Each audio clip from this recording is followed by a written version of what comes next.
Le 14 octobre est une date importante pour la défense des droits humains au Rwanda. Elle a été instituée comme étant la journée internationale pour la libération des prisonniers politiques et d'opinion, pour l'état de droit et la démocratie au Rwanda. À l'occasion de cette journée, plusieurs organisations issues de la société civile rwandaise, dont le collectif Ingabire, rassemblant plusieurs associations engagées dans la défense des droits humains, souhaitent vous adresser un message important.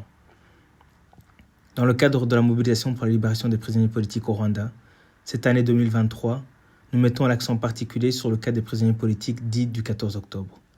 Ils sont en prison depuis la rafle des 13 et 14 octobre 2021. Le régime de Kigali leur reproche d'avoir lu le livre intitulé « Comment faire tomber un dictateur quand on est seul, tout petit et sans armes ». Pourtant, dans le code des lois rwandaises, aucune loi n'interdit de lire un livre. Ils sont également accusés d'avoir voulu participer à l'événement Ingabire et d'avoir voulu diffuser la formule selon laquelle tous les Rwandais doivent être respectés. Ils sont injustement derrière les barreaux depuis plus de 2 ans, sans procès. Ils s'appellent Claudine Uwimana, Sylvain Siwomana, Alexis Luchubanganya, Marcel Nahimana, Emmanuel Masengesho, Alphonse Mutabazi, Hamad Hagenimana, Jean-Claude Daishimiye et Théonès Nsengimana, journaliste. Nous exigeons leur libération immédiate. Les prisonniers du 14 octobre ont rallongé la liste déjà trop longue d'autres prisonniers politiques et d'opinion dont nous ne cessons de réclamer la libération.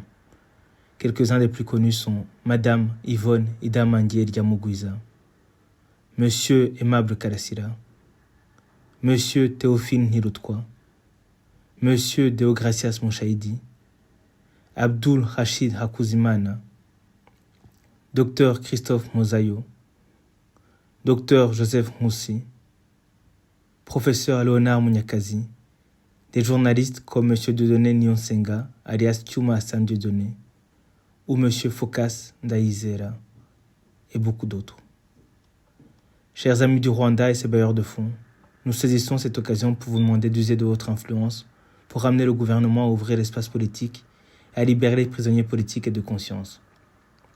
Nous sommes très heureux et reconnaissants que de vos démarches aient réussi à faire libérer notre frère Paul Rusesabagina. Ceci est un signe tangible que vous avez la capacité de faire de même pour d'autres prisonniers politiques et de conscience. Par ailleurs, nous voudrions rappeler que les accords de coopération entre le gouvernement et les bailleurs de fonds conditionnent le déboursement au respect des droits de l'homme et par conséquent, nous attendons à ce que ces accords soient respectés. Ensemble, bâtissons un Rwanda meilleur.